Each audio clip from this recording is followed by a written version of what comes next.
Hello, everybody. Okay, here we are today talking about the two kind of major wars in past history in the U.S., the Revolutionary War, the War of Independence, and the American Civil War. America, a nation at war with England, and later at war with itself. Our aims for this lesson are that by the end, you should be able to describe how the U.S. is a young nation state, especially in comparison to England. You should be able to explain the origins of the Revolutionary War and the American Civil War. You'll be able to evaluate the role that major U.S. presidents have played in those two conflicts, and be able to describe some of the outcomes and repercussions of the American Civil War.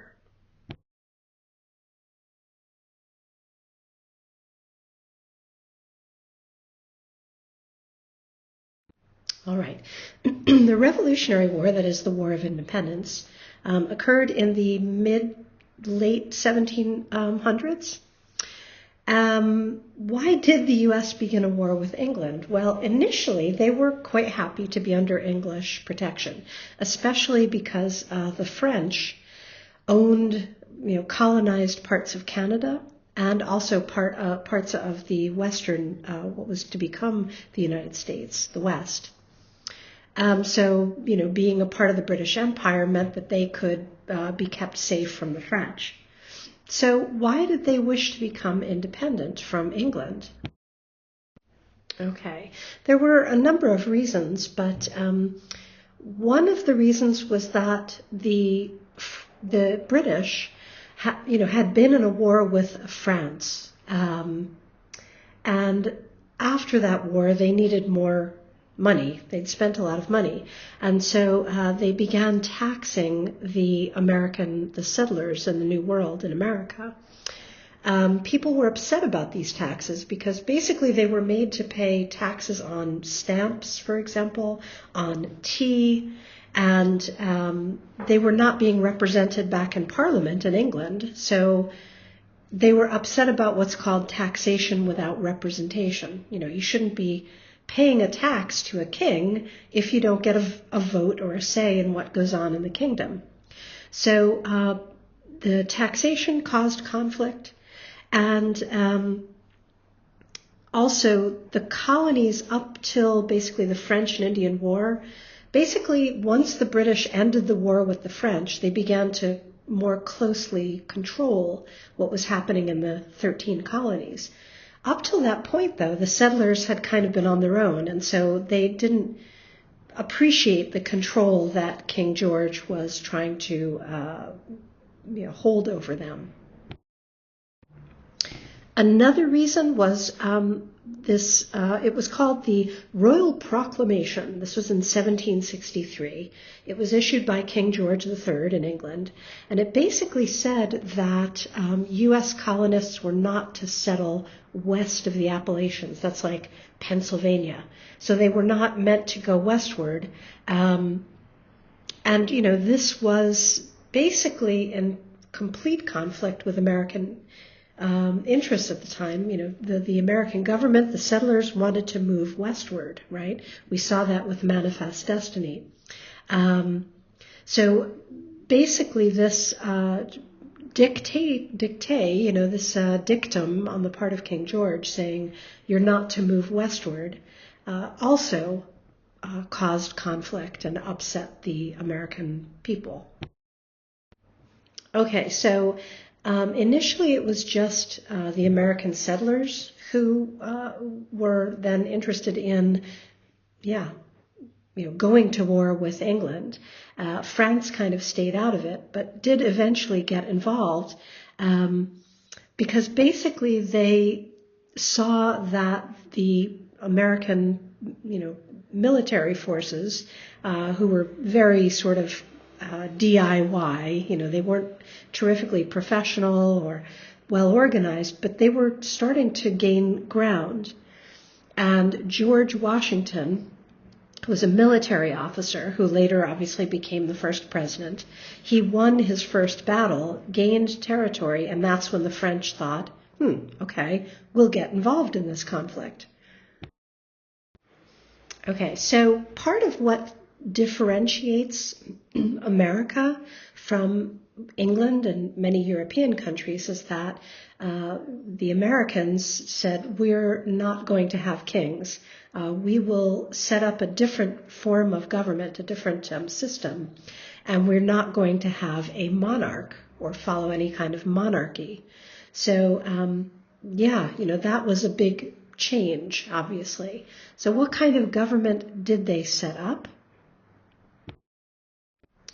Well, essentially there are three branches of the U.S. government, and it's good to know that on the Landelijk Kennistoets there are often questions about U.S. government structure.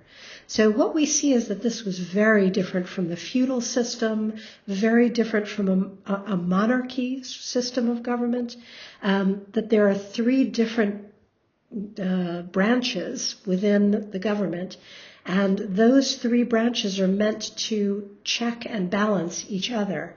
So basically they modeled this governmental structure on what they saw in France at the time. And that's still true to this day. There are many similarities between the French governmental system and that of the U.S. as a young nation state. So, they were young. They were just starting to, establish their own country, and thus were able to kind of start fresh and build a form of government from the ground up. So we see you've got the Constitution, which was signed in 1776, and this dictates that there's a separation of powers between the legislative, that's Congress, which is made up of the Senate and House of Representatives. The legislative branch makes the laws. Then there's the executive branch, and that's where the president, vice president, and the cabinet belong. They carry out the laws. And then the judicial branch interprets the laws. That's basically the Supreme Court, other federal courts. So these three branches of power are meant to check each other so that one does not become all-powerful. Again, the difference between, a representative democracy, like we see in the U.S., and a monarchy, like we saw in England. Okay, so one of the important kind of concepts, ideological beliefs that was sort of essential to American identity was frontierism. So, this idea that the Americans were going to move westward into the frontier, into the wild new territory, and take this territory for their own. So they rejected that proclamation by King George, saying that they couldn't move west. And, after fighting the War of Independence, gaining independence, they quickly began expanding through to the western frontier. And this is a very interesting quote, which, as you see here, that is American democracy, came out of the American forest, and it gained new strength each time it touched a new frontier. So written a century later, still, that was the kind of, brand identity of Americans at the time, was that they were frontiers people. And what we see here are some, actually these are authentic photos, some of the oldest photos of the West and westward expansion. So here we see a cowboy herding cattle. And again, some more cowboys. And, what's interesting to think about is that, what do you imagine is on each of the cowboys' hips? Well, a gun, of course, right? So that idea, again, of, guns and taking the Wild West, taking over the frontier, being a very sort of American brand identity. All right, now we'll move into talking about the American Civil War, which was basically a century later. Imagine the country had expanded, and westward growth had happened, and so there were settlers now from coast to coast, although the East Coast, that is, the 13 colonies, were still the most kind of heavily populated regions. But still you saw American states stretching all the way down into Texas, for example, New Mexico. Okay, one thing that we need to definitely address is the fact that although historians debate this, American historians, it is generally agreed that one of the main reasons for the Civil War was the issue of slavery. I'll show you a map in a couple of slides that show you the states and which side they were on. But so basically, Thomas Jefferson claimed in a draft of the Declaration that slavery was an assemblage of horrors, a war against human nature, violating sacred rights of life and liberties. Well, so on paper, Thomas Jefferson, who helped to write the Declaration, claimed that slavery was wrong. But it was not entirely honest, if we look here at this first part of the Declaration of Independence, the preamble, every American kid knows this by heart. We hold these truths to be self-evident, that all men are created equal, that they are endowed by their Creator with certain unalienable rights, that among these are life, liberty, and the pursuit of happiness. So what the preamble states is that citizens have the right to pursue a happy, free life. But what's the key word here? Who does this leave out? Well, the word is men, so it leaves out women, but also then in closer reading, people of color were not part of this declaration. They did not have a vote. They were not even considered to be fully human. So again, the fact that, this was pretty woke and pretty enlightened for its time, but still there were definitely populations of, people living in the United States who were left out, slaves. So as we've seen, right, Thomas Jefferson claims that slavery is a horror.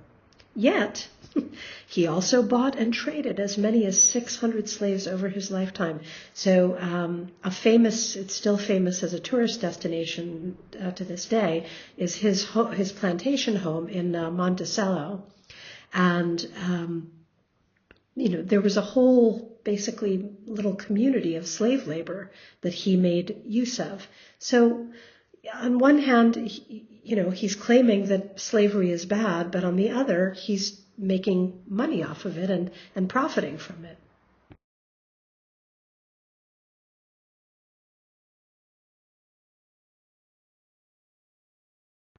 And again, what we see is that for Jefferson, among others, slavery was profitable. So the economic interests came first, and the human interests came second. So the Civil War was essentially half of the states in the Union, in the United States at that time, decided they were going to secede. That is, they wanted to leave the Union and start their own country, basically. And the other half of the states didn't want to see that happen. And basically, why did some of the states want to leave the Union and become their own kind of country? Well, because of slavery. These were states that wanted to continue slavery as a mass profit scheme. So they claimed, these were the southern states, I'll show you a map in a moment, besides economics, they had to justify why slavery should continue. So they claimed that abolishing slavery would lead to chaos and anarchy. So we need to continue slave ownership. They also claimed the Greeks and the Romans had slaves, so there's a historical precedent. They even looked to parts of the Bible to basically explain away why they needed to have slaves. And they also put forth that idea, as we talked about in a previous class, that, black people were not really people. They were half devil, half child. So, they needed to be controlled. And that was the white man's sort of obligation, right? Okay, so this caused great conflict between the states. Slavery and slave ownership. Interestingly, in the 1850s, there was a law passed called the Fugitive Slave Act that said that even if slaves were freed, their owners could basically come and find them at any point and take them back. So, they sort of explained away that this was the place of black people in the natural system, that they needed owners, and that, again, with the Fugitive Slave Act, even if they ran away and tried to become free, they still belonged to their owners in a natural order.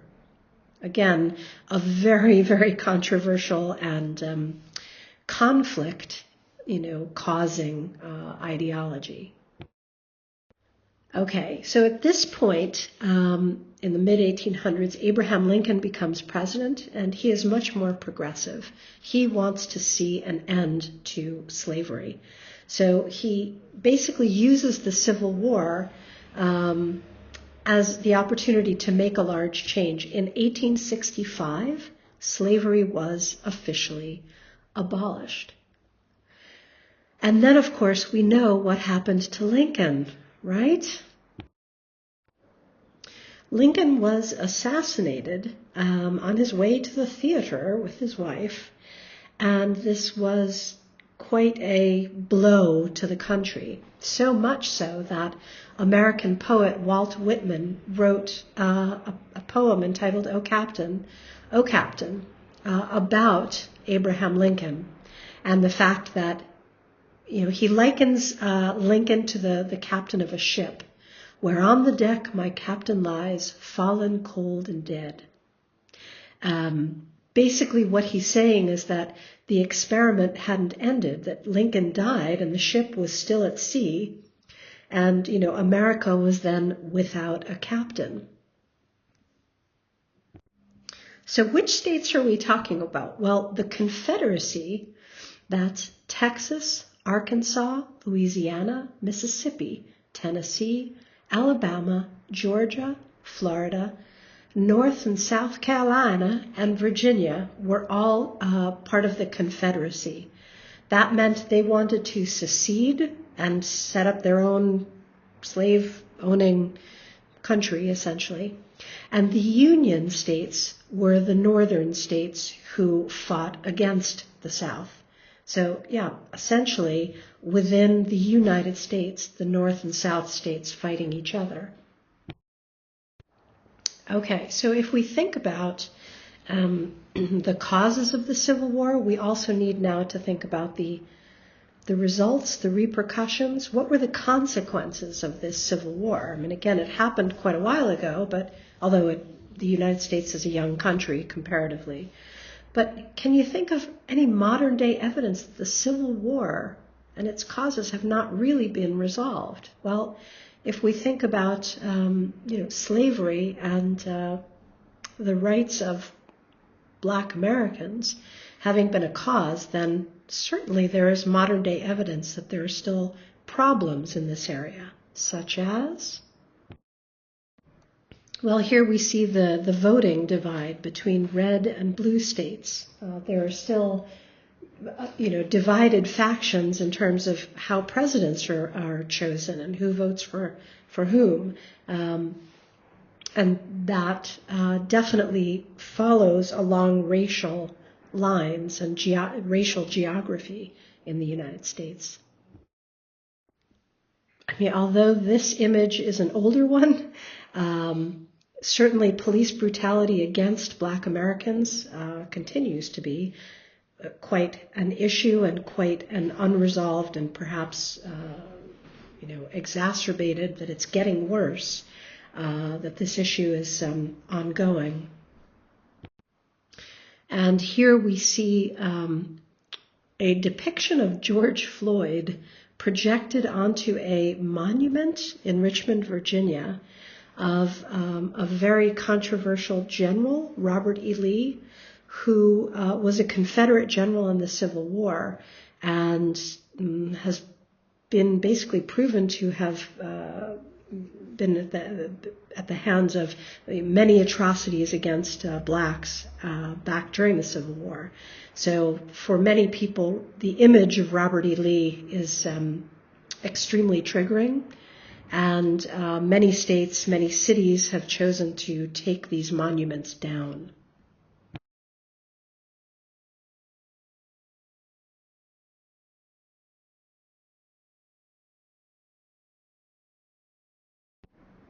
And finally, again, hopefully we have been able to reach our lesson aims in that you can now describe how the United States is a young nation state, especially in comparison to England and other European countries. You should be able to explain the origins of the Revolutionary War, the War of Independence, and the American Civil War. You should be able to evaluate the role that major U.S. presidents, namely George Washington, Abraham Lincoln, Thomas Jefferson, have played in the conflicts. And you'll be able to describe some of the outcomes and existing consequences, repercussions of the American Civil War. Thanks for listening.